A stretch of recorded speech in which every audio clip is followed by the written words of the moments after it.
Lewis Hamilton recently made a very blunt statement that sent shockwaves through the Formula One paddock. Meanwhile, Ferrari's team principal, Vasseur, also expressed his frustrations openly after yet another difficult weekend for the British driver in his new red car. The message was simple and clear. Hamilton's adjustment to the current car isn't happening fast enough, and the clock is ticking. This isn't just a one-off issue anymore. It's becoming a consistent problem. Vasseur's tone has grown noticeably firmer, showing his impatience with the situation. Hamilton himself admitted he's still struggling to get a grip on this season's car, and surprisingly, even joked about needing a complete brain overhaul just to keep pace. That's about as straightforward as it gets. On the other side, the top management at Ferrari are far from pleased.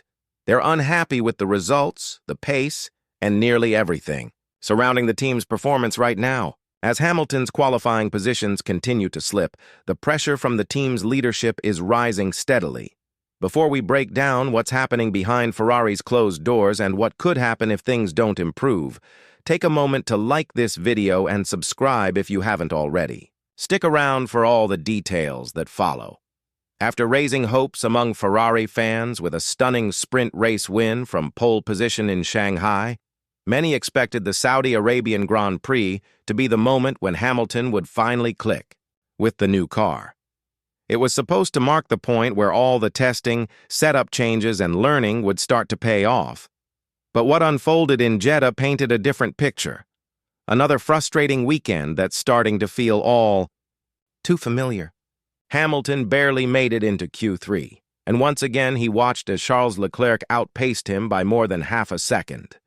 This is no longer an isolated event, but a recurring pattern.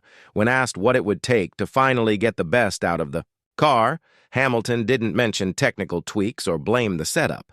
Instead, with a mix of humor and stark honesty, he said he might need a brain transplant. Think about that. A driver who once dominated qualifying sessions and rewrote records is now openly admitting he can't find the speed with this car. The vehicle just doesn't respond the way he expects. Hamilton lost about 0.2 of a second in the first sector and another 0.3 in the second. His last lap in Q3 was, by his own admission, one of the worst of his entire career. This isn't just about lap times anymore, it's about confidence and rhythm, two things every driver needs to feel in control on race weekend. The uncomfortable truth is that no matter how hard Hamilton pushes, he's still trailing behind his teammate. And that teammate isn't just anyone. Charles Leclerc is calm, focused, and incredibly fast. He spent years learning the ins and outs of the Ferrari, while Hamilton is still trying to manage the car's quirks, like the tricky mid-corner slides. The biggest impact of this situation isn't just in the lap times or the radio chatter, where Hamilton complains about lack of grip and falling behind. It's what Hamilton admitted after qualifying. His fans aren't happy, the team isn't happy, and the bosses aren't happy either. Such openness from Hamilton is rare, and it shows just how much pressure is mounting within Ferrari. This pressure isn't hypothetical, it's very real, and it's building fast. That's where Vasseur's role becomes crucial. The man responsible for getting Ferrari back on track didn't directly criticize Hamilton in public, but his message was unmistakable. Hamilton must adapt immediately. There's no time for a gradual learning curve here, unlike Hamilton's previous stint at Mercedes, where he had the freedom to shape the team around himself. At Ferrari, expectations are immediate. Results need to come now. Hamilton hasn't been able to outqualify Leclerc yet this season, nor has he managed to beat him in a race. Even though the points difference between them isn't huge, the psychological edge clearly belongs to Leclerc. He appears composed, confident, and delivers consistent performances, even when the car isn't perfect. Meanwhile, Hamilton is struggling with a car that simply isn't cooperating. The car's behavior is unpredictable. It's unstable at the rear, understeers when it should grip, and oversteers when it should hold steady. Hamilton's trademark precision in braking is being compromised by a setup that refuses to respond as expected.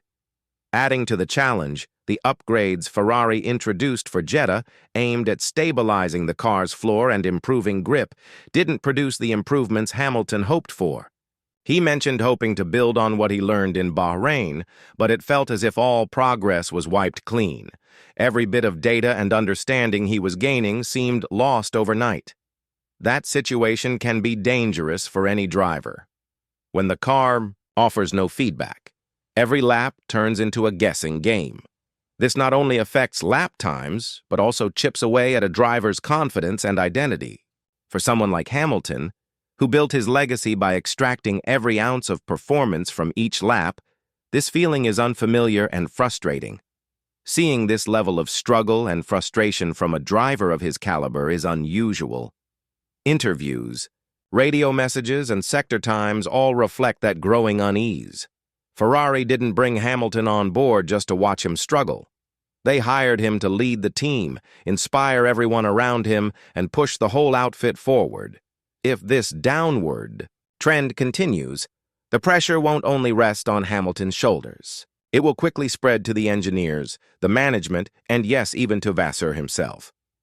The big question now is whether this situation can be fixed, or if we're witnessing the start of a challenging season for both Hamilton and Ferrari. Attention now shifts to the race on Sunday. Hamilton will be starting from 7th place on the grid. On paper, that might not seem terrible, but for a driver of his talent and a team with Ferrari's ambitions, it's definitely below expectations. Hamilton himself didn't hold back after qualifying. He said bluntly that this is not where he should be. He's trying everything, different lines, setup changes, mental approaches, but nothing seems to click. At this point, race strategy becomes even more important. Jeddah is a street circuit, known for its speed and unforgiving nature. It's also unpredictable. Safety cars, red flags, and sudden changes in weather can all shake up the running order. This unpredictability might create opportunities for Hamilton, who knows how to capitalize on chaos. Still, the car has not shown the kind of consistency needed to inspire confidence for race day. Even if Ferrari performs well in clean air, the car struggles in traffic. Tires overheat quickly, and it doesn't handle disturbed airflow effectively. Hamilton, known for keeping his cool under pressure, is now forced to react and adapt constantly during the race. This isn't the strong foundation he's used to, and it's clear in his performance. Meanwhile, Leclerc is 3 places ahead, calm and composed, showing control throughout the weekend. The contrast between the two teammates couldn't be clearer. While Leclerc has established himself as the team's new benchmark, Hamilton, a multiple world champion and global star, is still searching for answers. Hamilton's move to Ferrari wasn't just about wearing the famous red suit. He came with the goal of winning again and ending his career on a high note, not repeating the struggles he faced in his final years at Mercedes. Unfortunately, the challenges of adapting to Ferrari's car have brought back memories of those tough times, but now with increased media attention, higher expectations within the team, and far less time to make things right. Hamilton himself summarized the pressure perfectly after qualifying. The fans aren't satisfied, the team is frustrated, and the leadership is disappointed. That's a triple burden that not even the most successful drivers can easily carry.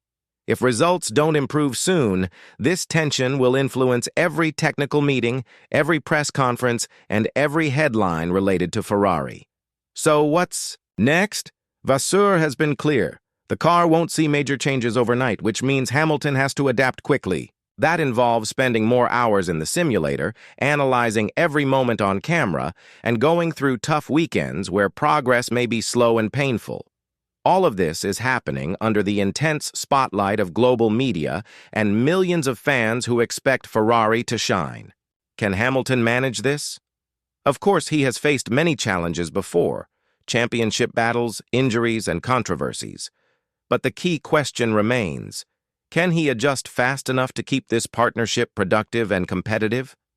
Now, the question everyone is asking is whether Hamilton's struggles are just part of the natural adjustment to a new team and car, or if there's something more serious going on.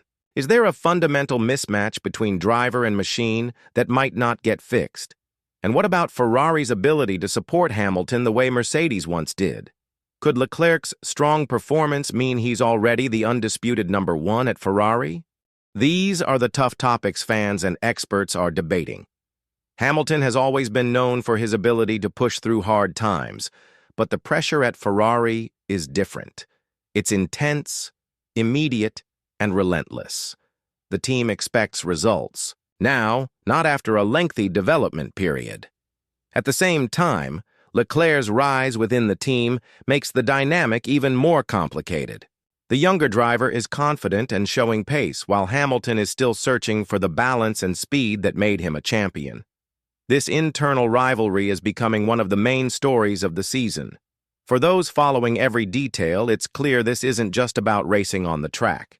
It's a psychological battle, a test of patience, and a challenge to the legacy of one of F1's greatest drivers. If you've been following the updates so far, thanks for sticking around. Don't forget to like the video and subscribe to the channel for more updates and insights as the season unfolds.